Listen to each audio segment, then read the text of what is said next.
Hello everyone, welcome back to the channel. आज हम 8 जनवरी के यानी कि आज के करंट अफेयर्स यहाँ पर कवर करेंगे। स्टार्ट करते हैं पहले क्वेश्चन के साथ। When is world day of war orphans is observed every year. इस दिन को हर साल 6 जनवरी के दिन सेलिब्रेट किया जाता है। थीम इस बार की है ऑर्फन लाइव्स मैटर। ठीक है, अवेयरनेस क्रिएट करने के लिए इस दिन को सेलिब्रेट किया जाता है। Who has become the new secretary general of BIMSTEC. BIMSTEC के नए सेक्रेटरी जनरल बने हैं इंद्र मणि पांडे। सीनियर डिप्लोमेट हैं इंडिया के और अब ये सेक्रेटरी जनरल बन गए हैं बिम्स्टेक के। He is the 4th secretary general of BIMSTEC और 3 साल के पीरियड के लिए ये एसजी रहेंगे। इनसे पहले भूटान के तेंजिंग लेकफिल ये सेक्रेटरी जनरल थे बिम्स्टेक के। यहाँ पर बिम्स्टेक की बात कर लेते हैं। फुल फॉर्म है Bay of Bengal initiative for multi sectoral technical and economic cooperation. ये एक रीजनल ऑर्गेनाइजेशन है जो कि 1997 में इस्टेब्लिश की गई थी और बैंकॉक डिक्लेरेशन पर साइन करके इसको इस्टेब्लिश किया गया था। इनिशियली इसको बिस्टेक के नाम से जानते थे। बिस्टेक मतलब Bangladesh, India, Sri Lanka, Thailand economic cooperation. बाद में ये बिम्स्टेक बना। जब म्यांमार भी इसमें शामिल हो गया तो 7 कंट्रीज़ इसकी मेंबर हो गई।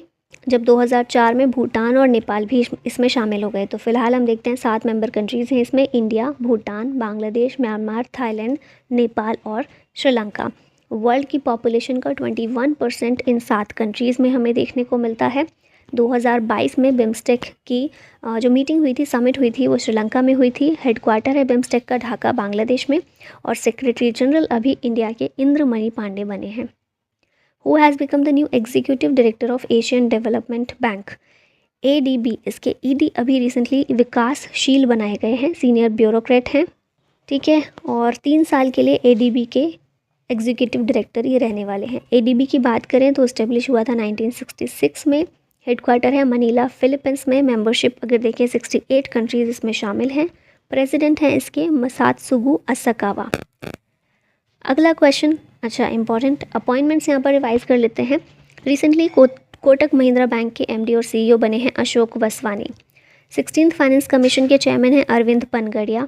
फाइनेंस कमीशन 15th जो था लास्ट वाला, उसके चेयरमैन थे NK सिंह। महाराष्ट्र की पहली महिला DGP हैं रश्मि शुक्ला। CISF के DG हैं नीना सिंह, पहली वुमेन डायरेक्टर बनी है ये CISF की। ITBP के DG हैं राहुल रसगोत्रा। CRPF के DG हैं Anish Dayal Singh. Indian Olympic association के CEO हैं रघुराम अय्यर। बॉम्बे स्टॉक एक्सचेंज के प्रेसिडेंट हैं प्रमोद अग्रवाल और रेसलिंग फेडरेशन ऑफ इंडिया के नए चीफ बने हैं Sanjay Singh. Which 3 cities have been nominated by India for the Wetland City Accreditation Scheme under the Ramsar convention? ये है भोपाल, इंदौर, जयपुर। ये 3 सिटी हैं जो नॉमिनेट की गई हैं वेटलैंड सिटी एक्रेडिटेशन स्कीम में। अब ये है क्या, ये सिस्टम क्या है? ये 2015 में शुरू किया गया था जब COP12 हुआ था। इसका एम है to encourage conservation along with wise use of peri urban and urban wetlands. साथ में ये लोकल पॉपुलेशन के लिए सस्टेनेबल सोशियो इकोनॉमिक मेरिट्स को भी प्रमोट करता है। रामसर साइट्स के बारे में कुछ चीज़ें देख लेते हैं। रामसर कन्वेंशन साइन किया गया था 1971 में as a convention on wetlands. और कहाँ पर? रामसर में साइन किया गया था। ईरान का एक शहर है, उसी के नाम पर इस कन्वेंशन का नाम ये पड़ा। 75 रामसर साइट है फिलहाल भारत में जो रामसर कन्वेंशन के अंदर लिस्टेड हैं। हमारे minister of environment, forest and climate change है Bhupendra Yadav. Largest Ramsar site Bharat में है सुंदरबंस वेटलैंड वेस्ट बंगाल में और स्मॉलेस्ट है रेणुका वेटलैंड हिमाचल प्रदेश में। ओल्डेस्ट कौन सी है? चिल्का लेक ओडिशा में। Highest number of Ramsar sites कहाँ पर हैं, किस राज्य में? तमिलनाडु में 14 रामसर साइट्स हैं। वर्ल्ड वेटलैंड डे को 2 फरवरी को सेलिब्रेट किया जाता है क्योंकि 2 फरवरी 1971 में ही ये कन्वेंशन पर साइन किए गए थे।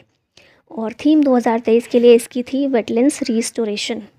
लेटेस्ट 16 रामसर साइट भारत की अभी देख लेते हैं। तो ये है पहली मिज़ोरम में पाला वेटलैंड्स, फिर MP में यशवंत सागर और सांख्य सागर है। महाराष्ट्र में थाने क्रीक जिसको अभी रिसेंट में ही रामसर साइट घोषित किया गया। ओडिशा में है टम्पारा लेक, हीराकुंड रिजर्वायर और अनसुपा लेक। तमिलनाडु में है Chitrangudi bird sanctuary, Suchindram Theroor wetland complex, Vaduvur bird sanctuary, Kanjirankulam bird sanctuary, Karikili bird sanctuary, Pallikaranai marsh reserve forest और पिछावरम मैंग्रोव। ये सारे तमिलनाडु में हैं रामसर साइट्स हैं। फिर जम्मू कश्मीर की बात करें तो हाईगाम वेटलैंड कंजर्वेशन रिजर्व और शालबग वेटलैंड कंजर्वेशन रिजर्व, ये दोनों हैं जम्मू कश्मीर में, जिनको अभी लेटेस्ट जो रामसर साइट बने हैं भारत के। Lanjia Saura painting of which state has received the GI tag, ये GI टैग है उड़ीसा से। कई सारे प्रोडक्ट हैं उड़ीसा के जिन्हें GI टैग दिया गया है, जैसे कि एक तो यही है लांजिया सौरा पेंटिंग, इसके अलावा खजूरी गुड़, ठीक है, जैगरी है, और 5 और प्रोडक्ट्स हैं जिनको GI टैग मिला है। रिसेंटली हम देखें मतलब अभी सारे मिलाकर उड़ीसा के पास 25 GI टैग्स हो गए हैं। उड़ीसा के नए गवर्नर कौन से हैं? रघुवर दास। यहाँ पर देख लेते हैं प्रोडक्ट्स जो उड़ीसा के अभी जिन्हें मिला है GI टैग। 7 प्रोडक्ट्स हैं टोटल, ये हमने देख लिया। लंजिया सौरा पेंटिंग, डांगरिया कोंद एम्ब्रॉयडर शॉल, देन कनल, मगजी फूड है ये एक तरह का, सिमलीपाल काई चटनी, नयागढ़ कांटेमुंडी ब्रिंजल, कोरापुट काला जीरा राइस और खजूरी गुड़ जैगरी है ये एक तरह की। ये 7 प्रोडक्ट्स हैं उड़ीसा के, GI टैग इनको मिला है।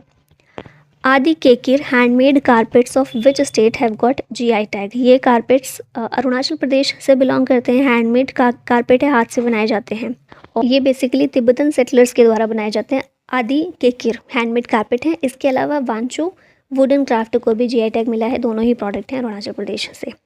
अब यहाँ पर कुछ और हम पहले की रिवाइज कर लेते हैं। अलीबाग वाइट अनियन है महाराष्ट्र का, तंदूर रेड ग्राम तेलंगाना, रक्त से कार्पो एप्रिकॉट लद्दाख, मिथिला मखाना बिहार, गमोसा हैंडीक्राफ्ट असम, कंदांगी साड़ी तमिलनाडु, पलानी पंचामृतम तमिलनाडु, खोला चिली गोवा, काजी नेमू असम, तिरूर बीटल लीफ केरला, डिंडीगुल ताले तमिलनाडु, नरसिंहपेटई नागस्वरम तमिलनाडु का है। तमिलनाडु के पास सबसे ज़्यादा हैं अभी GI tags, 55 GI tags product हैं जो तमिलनाडु के हैं जिनको GI टैग मिला हुआ है। Which state has become the first state to map all accident black spots on the maple app, ये स्टेट है पंजाब। जितने भी ब्लैक स्पॉट हैं एक्सीडेंट के लिए, जहाँ सबसे ज़्यादा एक्सीडेंट देखने को मिलते हैं, कितने हैं? 784 ब्लैक स्पॉट्स हैं।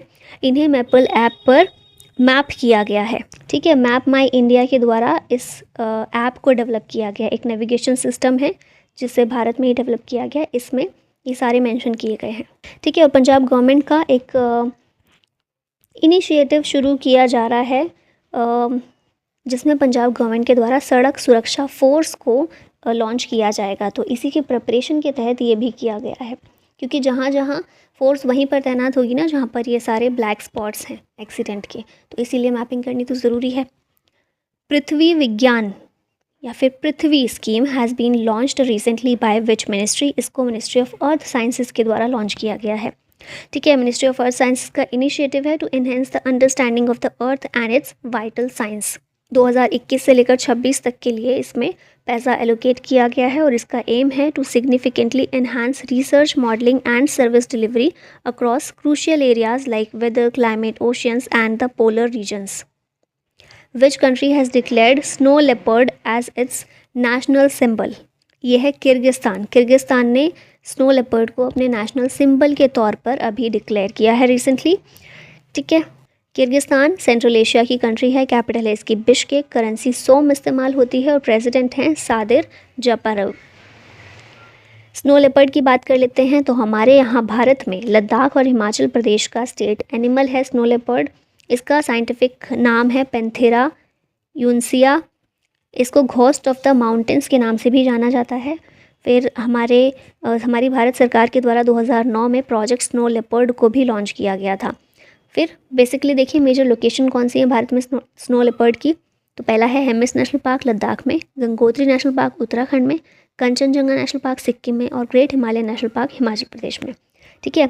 और ये स्टेट एनिमल है सिर्फ लद्दाख और हिमाचल प्रदेश का। Which elite commando unit conducted the operation to rescue a hijacked cargo ship off the coast of Somalia. तो कार्गो शिप को हाईजैक किया गया था रिसेंटली, उसको बचाने के लिए रेस्क्यू ऑपरेशन मार्कोस के द्वारा शुरू किया गया है। इसका नाम क्या है कार्गो शिप का? MV लीला नॉरफोक। इसको सोमालिया के कोस्ट पर 4 जनवरी की रात को हाईजैक कर लिया गया था, ठीक है। तो इंडियन नेवी की एक एलीट कमांडो है मार्कोस, इसके द्वारा इस ऑपरेशन को स्टार्ट किया गया to clear the cargo ship. अब लास्ट में ये क्वेश्चन ऑफ द डे है आप लोगों के लिए। Recently which state has issued the notification to give scheduled tribes status to Hatti community. Hatti community को शेड्यूल ट्राइब का स्टेटस देने के लिए नोटिफिकेशन कौन से स्टेट ने इशू किया है? उत्तराखंड, राजस्थान, पंजाब या फिर हिमाचल प्रदेश? आंसर बताइएगा कमेंट में। और इसी के साथ वीडियो का होता है and thank you so much for watching. जय हिंद।